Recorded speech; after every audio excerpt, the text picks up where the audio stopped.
हाडापासून बनलेला शरीराचा सांगाडा हा शरीराला आकार, उंची आणि बळकटी सुद्धा देत असतो.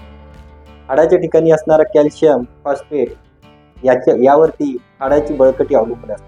अशा वेळेस कुठल्याही कारणाने शरीरामध्ये कॅल्शियमची होणारी डिफिशियन्सी अनेक विकाराला कारणीभूत ठरते आणि बरेच महागडी औषधे घेऊन सुद्धा किंवा कॅल्शियमची औषधी घेऊन सुद्धा शरीरात कॅल्शियम का वाढत नाही?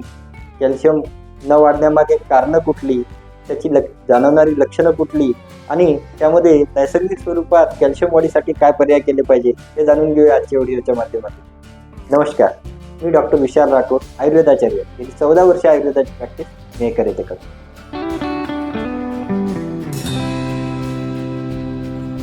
कॅल्शियम डिफिशियन्सीची कारणं किंवा लक्षणं लक्षात घेतली म्हणजे मग त्यानुसार कॅल्शियमची भर काढण्यासाठी म्हणून तरी करता येऊ शकतात.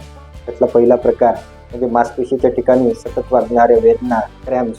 त्याला आयुर्वेदामध्ये पुंडलिकोद्वेष्टन हे एक महत्त्वपूर्ण लक्षण मानलं आहे, ज्याच्यामध्ये कॅल्शियम डिफिशियन्सीची लक्षणं मानली जातात. त्या व्यतिरिक्त जॉईंटच्या ठिकाणी होणाऱ्या वेदना, कटकट असा आवाज येणं, वाढत्या वयानुसार उंची न वाढणं किंवा नख तुटल्यासारखे होणं, नखाच्या ठिकाणी कमजोरी येणं, दाताच्या ठिकाणी विकार होणं किंवा दात खिळखिळे झाल्यासारखे होणं, या सर्व. त्याच व्यतिरिक्त चेहऱ्यावरती व्हाईटी स्पॉट डेव्हलप होणं, ही सर्व लक्षणं ही कॅल्शियमच्या डिफिशियन्सीची लक्षणं मानली जातात. ही सर्व लक्षणं जाणवल्यानंतर त्यानुसार निदान झाल्यानंतर उपचार करण्यासाठी म्हणून कुठली उपचार पद्धती सुरू करायची झाली किंवा कॅल्शियमच्या औषधी जरी सुरू केल्या गेल्या तर बऱ्याच काळापर्यंत कॅल्शियमच्या औषधी घेऊन सुद्धा कॅल्शियम वाढत नाही असं ज्यावेळेस लक्षात येतं तर त्याची मूळ कारणं लक्षात घेणं आवश्यक आहे. कारणामधलं पहिलं महत्त्वाचं कारण म्हणजे शरीराच्या ठिकाणी कॅल्शियमचे स्रोत, आहारातून जाणारे स्रोत मुख्य प्रवाहात नसणं किंवा पाहिजे त्या प्रमाणामध्ये कॅल्शियम शरीरात आहाराच्या माध्यमातून न जाणं. केवळ मांसाहार किंवा शाकाहारामध्ये दुधासारखे पदार्थ घेऊनही कॅल्शियम वाढत नाही.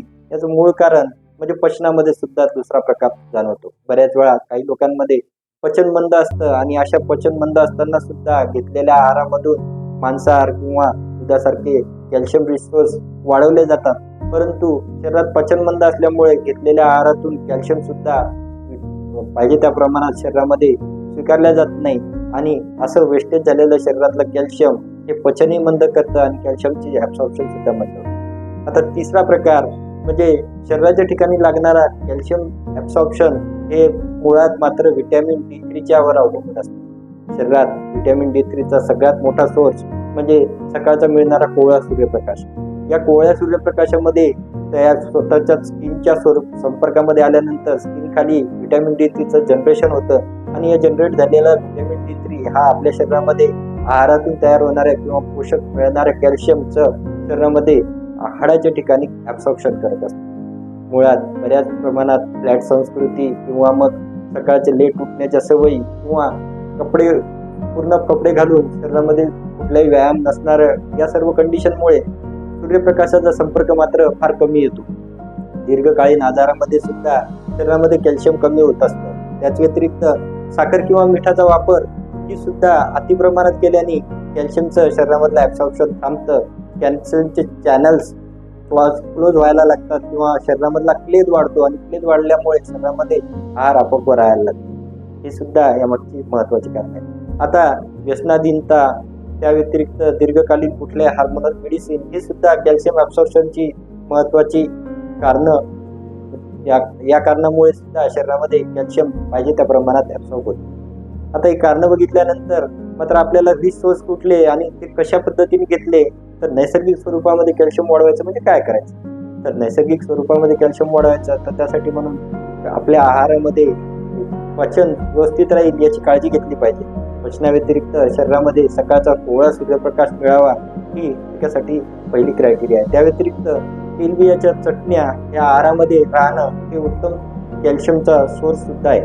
त्या व्यतिरिक्त मांसाहारासारख्या पदार्थामध्ये बऱ्याच मोठ्या प्रमाणात बायोसूप वगैरे सारखे प्रकार हे पचन नीट असतानाच केले तर अतिशय उपयुक्त ठरतं. हप्त्यातून 1 ते 2 वेळा तेल सारखं उच्च उष्मांक असणारं तेल ज्यामध्ये कॅल्शियमचं प्रमाण मोठ्या प्रमाणात आढळतं, तर असं तेल शरीराला लावून ते सूर्यप्रकाशामध्ये शेकल्याने कॅल्शियमची पूर्तता आणि व्हिटॅमिन D3ची पूर्तता या दोन्ही गोष्टी होतात आणि शरीरातला वातप्रकोप सुद्धा कमी व्हायला मदत होते. त्यामुळे बळकटीसाठी म्हणून हा केलेला प्रयोग अतिशय उपयुक्त ठरतो. त्या व्यतिरिक्त शरीरामध्ये D3 चे सोर्सेस म्हणून कढीपत्त्याचा वापर अतिशय उपयुक्त ठरतो. कढीपत्त्याच्या ठिकाणी असणारं D3 हे शरीरामधलं कॅल्शियमचं ऍब्सॉर्प्शन वाढवायला मदत करते.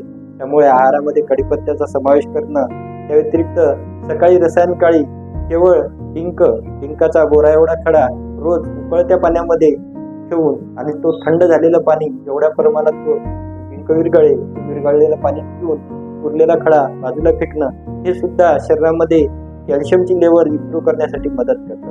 महागड्या औषधी घेऊनही शरीरामध्ये जर कॅल्शियम ऍब्सॉर्ब झालं नाही तर ते बऱ्याच वेळा मूतखड्यासाठी सुद्धा कारणीभूत ठरत असतं. त्यामुळे आहारातून नैसर्गिक स्वरूपात कॅल्शियम वाढेल यासाठी म्हणून D3 ची लेवल सुधारणं, पाचन सुधारणं हे महत्वपूर्ण कार्य आपण केले पाहिजे. आता आहारामध्ये रिच सोर्स कुठले आहेत की ज्या माध्यमातून आपण याचं चांगल्या पद्धतीने कॅल्शियम वाढवू शकतो? तर राजगिरा आणि नाचणी हे धान्यामध्ये सुद्धा, तृणधान्यामध्ये अतिशय हलके असणारे आणि कॅल्शियम आणि आयर्नचा मोठ्या प्रमाणात सोर्स असणारे चांगली धान्य आपल्याला सहज उपलब्ध होतात.